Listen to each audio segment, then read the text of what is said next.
Alright, so this is gonna be the L2 we're gonna be working on.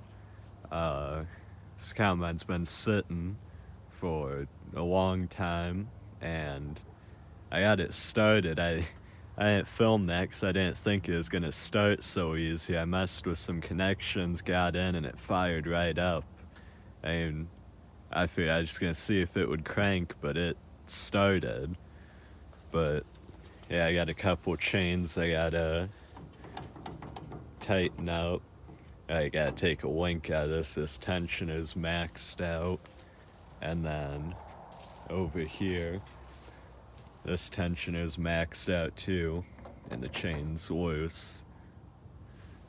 So I'll bring you guys back once I get started on that. Alright, I got you guys up close. I figured I would show you how to take a chain off for anyone that's never done it. You got a master link here. You just got a little clip that you spread apart.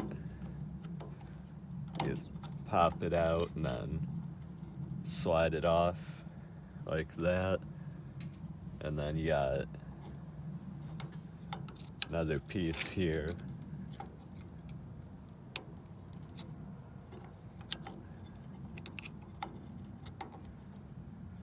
I think this would be easier since I just put this chain on here. This is an old used chain I stole off of another combine. I figured it'd be good enough for testing. Yeah, you just got that piece there, and then the actual link here.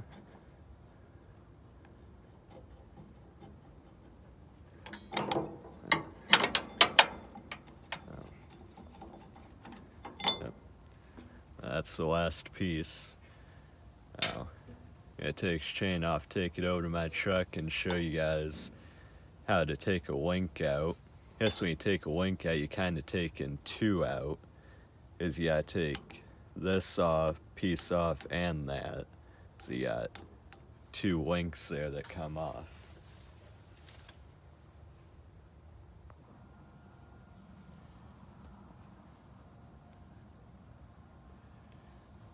Alright, so this is what you use to break the chain. You just got a little thing that comes down and pushes the link apart here. And you just spin it on there, and it's never easy. If it's easy, then your chain is wore out real bad.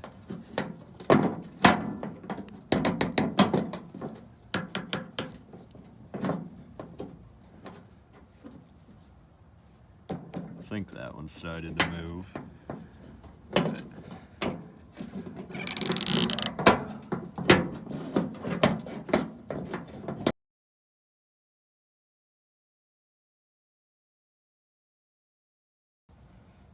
Alright, I got this link off. It was a lot harder than it should have been. As you see, it came apart in more pieces than it should have.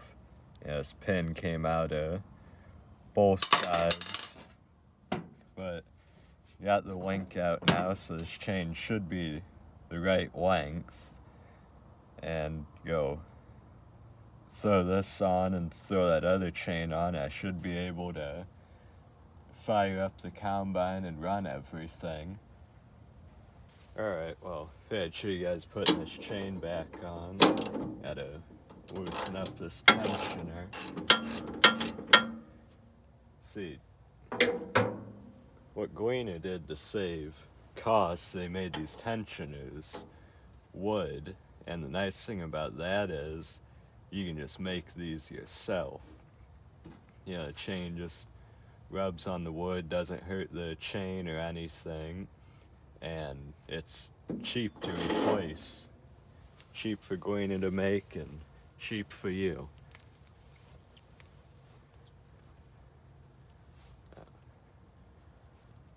This chain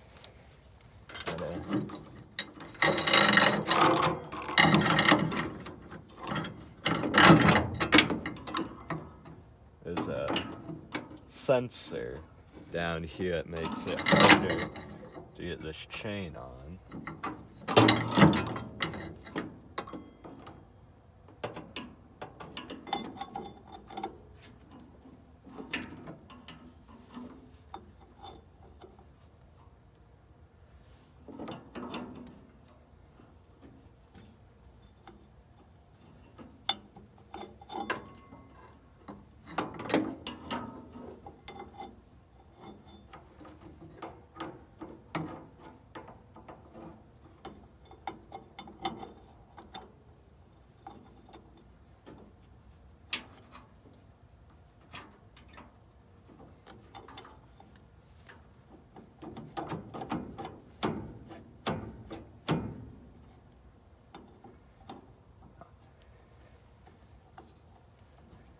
This chain's pretty stiff here.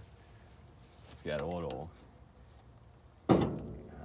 kink there. It's making it hard to get it on.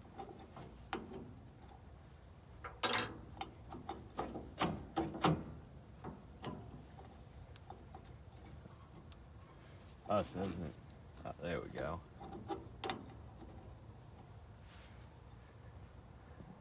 Guess you guys can't see what I'm doing. There.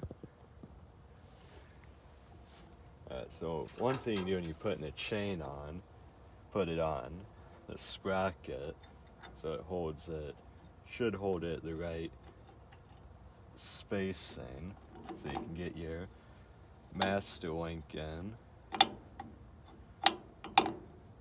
This.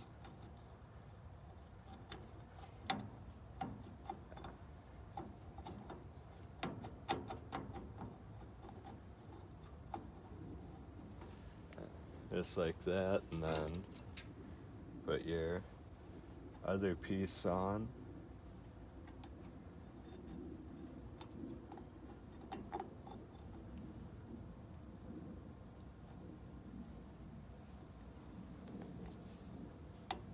Then you put your little keeper on. Now, trying to remember which way this spins.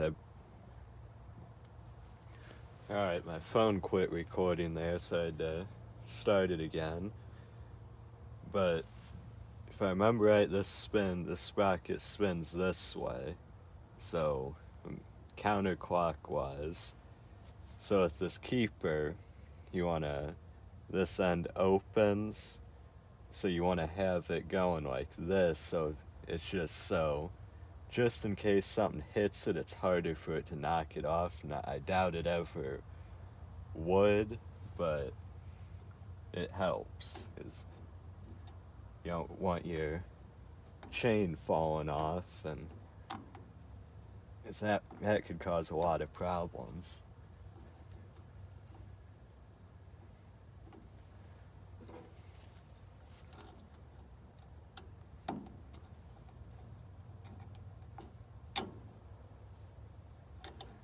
Make sure that keeper's fully on there.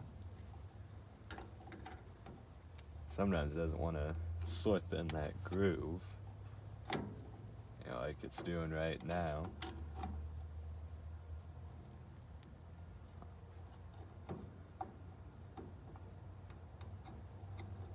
For whatever reason, this isn't wanting to go in.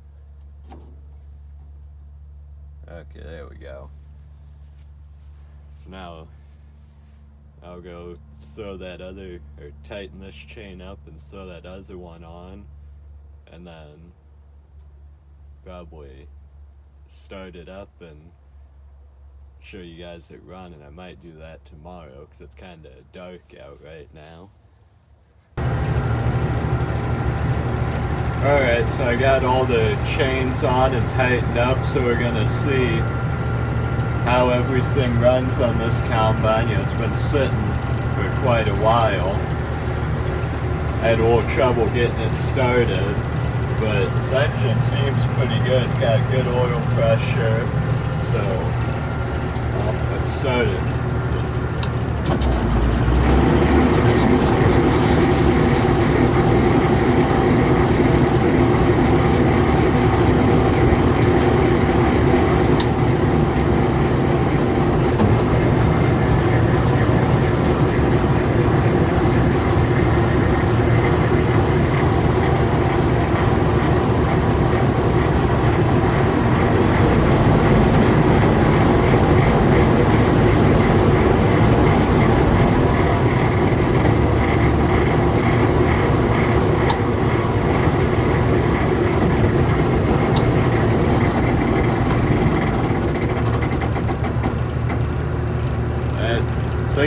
chain's locked up. I thought that was a chain making noise, but now I think it's I think that might have been a slip clutch.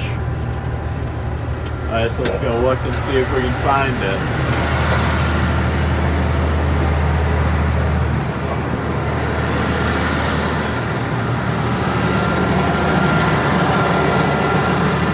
Oh, it sounded like it was over here, but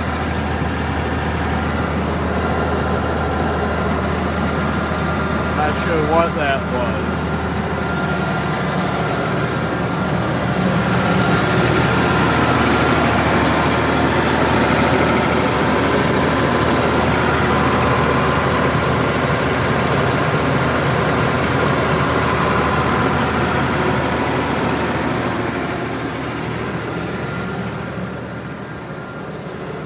Oh, that chain was pretty loose, so I'll probably tighten that up and see if that gets rid of that noise. Alright, well I found the slip clutch. It's this one, you can see. There's that gap there, so that one, something locked up inside of there. But we have to call around and try and find out if it's just a bearing or something else. I'll bring you guys back when I find out. Alright, I remembered what that chain runs. It's the grain return, and you can see it's all full of crap. So I have to try and dig this crap out. Not real sure if there's something up in there that's causing it to slip or what, because this stuff really wasn't that packed in there. Because I noticed there was stuff moving through the return, but then that slip clutch started hammering. So you have to investigate more, because sure there's a lot of mice sure did build a lot of nests in this combine.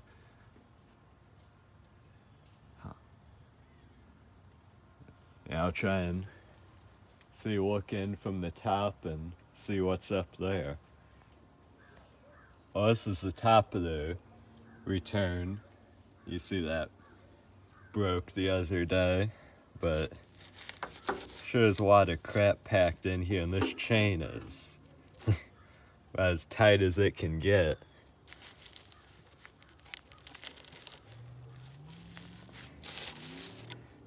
Kinda assuming this is what's causing it here, but also I kind of have a hard time believing that this would.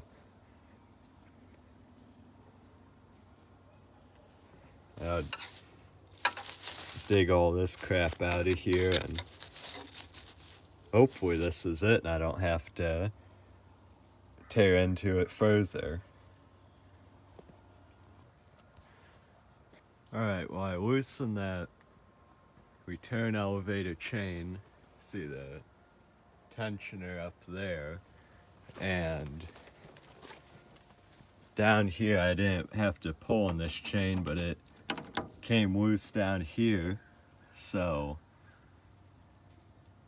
I was thinking either that stuff up top there wasn't that packed in.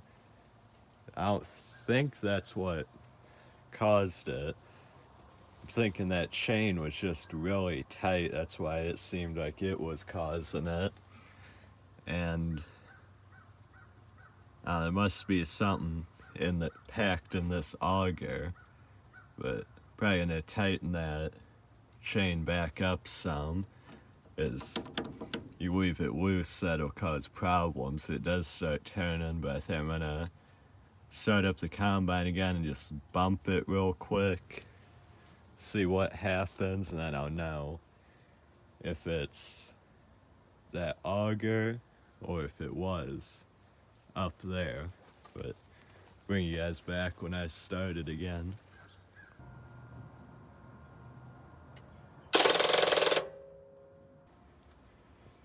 Alright, well I went to start the combine again to see if I got that return elevator unplugged and the starter, I believe it took a crap, because probably saw a video what it's doing. I set my camera up so I could see what was going on, but I believe the shaft on that comes out of the motor, I believe the splines on there are stripped so that gear isn't turning. It kind of sounds like an impact right now, but so it's seeming like to me, because starter seems to be, I mean, it's stuck, engaged right now, but I could pop that out, and solenoid's working, it's got good connection and that, so I believe it's that shaft, the spline stripped out, so I have to go probably rob a starter off of one of the junk combines, and well, as this one was a junk combine, is see, I think part of the reason why I quit using this combine is this injector pump's weird. The throttle, you put it to the first notch in the cab and it's wide open. So I have to figure out why it's doing that. It doesn't over rev. You can push the throttle all the way and it doesn't over rev, but it just, you have very little like range of throttle, or I guess the throttle handle, you don't have to move it much to go to full throttle. But well, hopefully I have enough for a video, but if not, then this video will probably have me replacing the starter, and if I do have enough, then it'll be the next video where I replace the starter. Well, I guess I'll either see you whenever I replace that starter in the next video. Thanks for watching.